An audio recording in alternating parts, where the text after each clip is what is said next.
Okay, I've got two vintage A-stamp chassis, the 40th and the Classic Clear. I'm in my garage, but this will be good enough to get across what I'm trying to share. I have four vintage RC10s. I have three A-stamps and a B-stamp, including my original from '86. All of my vintage chassis, all four of mine, measure thicker than the new ones. So there might be some variation in the production over the years, you know, sheet metal or aluminum stock, 14 gauge, 16 gauge, whatever it is. It does vary. But in the case of mine, all four of mine are heavier to the feel. And I'm going to bring them into my office and weigh them. But they're heavy to the feel. And as you'll see in a second, when I ding them, they are obviously either A, thicker, and or a different grade of aluminum. I was going to record this on my Shure SM57 into my professional audio setup, but it really doesn't even, you can hear it. It doesn't even need to be done. So I'm going to share some pictures after this that I put on the forum of me measuring these things. So I went back and measured them where people were asking to measure them, here and here. And I also did a point here, although that might not be as valid. Because when this thing is formed, you know, like on the press brake or across the form, these sides are getting deformed. There's also secondary operations where they're hammering this thing, trying to get it into shape. So the original sheet, this is the main surface. So you kind of want to measure that. Okay, so here is A-stamp chassis number 1. You can hear it's pretty stiff, pretty high frequency. Now I've already done this and I already calculated using a function generator. That's 620 hertz.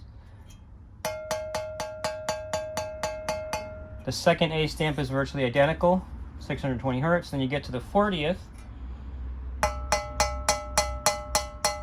580 hertz drops. And then you get to the Classic Clear. I mean, these aren't even comparable. So these are either thinner and or a different grade of aluminum. Now, like I said, I don't even need my scale. This is heavier. I don't need, and you know, this is heavier. There's no question. Now, this could be just the 4 that I have and the new ones that I have.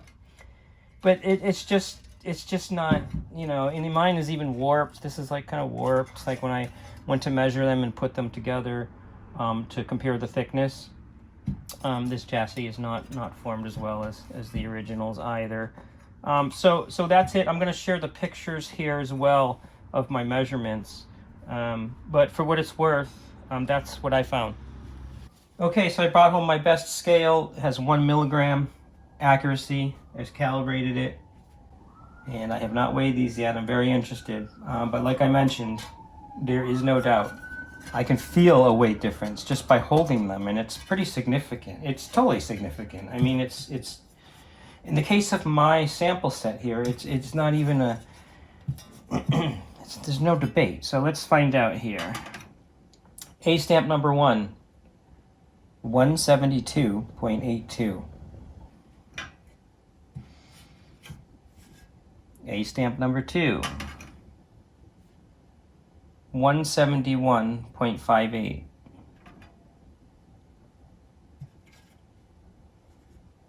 Fortieth, 159.55. So there you have it. And the Classic Clear feels even lighter to me. But let's see. 154.7. So there you have it. I have 2 more vintage chassis. One is my original RC10 and it's all hacked up, so it's not valid to do a weight measurement. And the last one, the B-stamp, I don't want to take the car apart, so I'm not going to weigh that one. Okay, so here's the dimensions. All my calipers are calibrated every year, so it should be pretty accurate. A-stamp chassis number 1, you have 1.60, the first dimension, 1.62 for the second dimension, and I did take a third dimension on the side here. In the case of this one, it's 1.62, and I'm going to call it 1.61 thickness.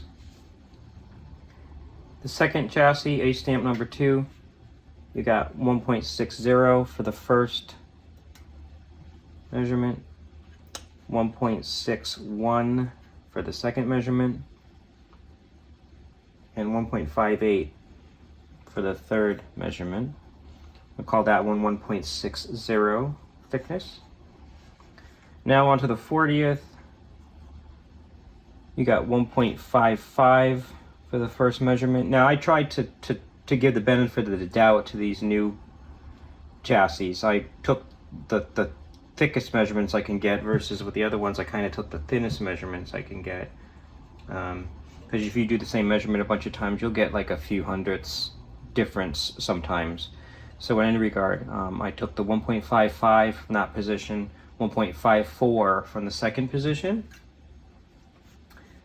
and 1.32 from this third position. Now this third position, since this chassis is formed in that part of the flange there, could be deformed. You may or may not want to discount that dimension. So if you discount it and not include it, I would say this chassis is 1.54, 1.55 thick. If you're including that dimension, it's significantly less. Okay, and then for the Classic Clear, the first measurement is 1.48. The second measurement is 1.5. And that third measurement along the side here is 1.32. Same as the 40th. And again, like I mentioned, when this thing is formed, that metal is getting squeezed and bent and formed on that side, so it could be distorted. So if you don't include that measurement, you're going to say 1.49 average thickness. And I have my B stamp chassis I measured, but I did not measure those exact points, so I'm not including it.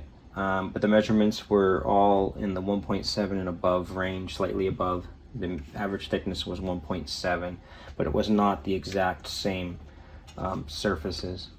So again, I don't know if the difference is just down to the thickness by itself, or if perhaps the grade of aluminum is different as well.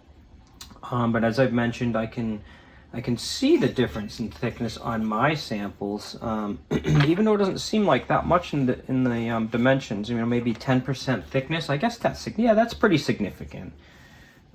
7 to 10%, or even greater if I include my other chassis. They're even thicker. But it's just,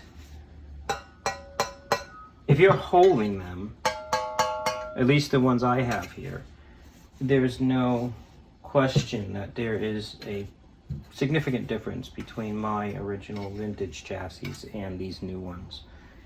Whether that makes any difference to you is a whole nother question. Okay,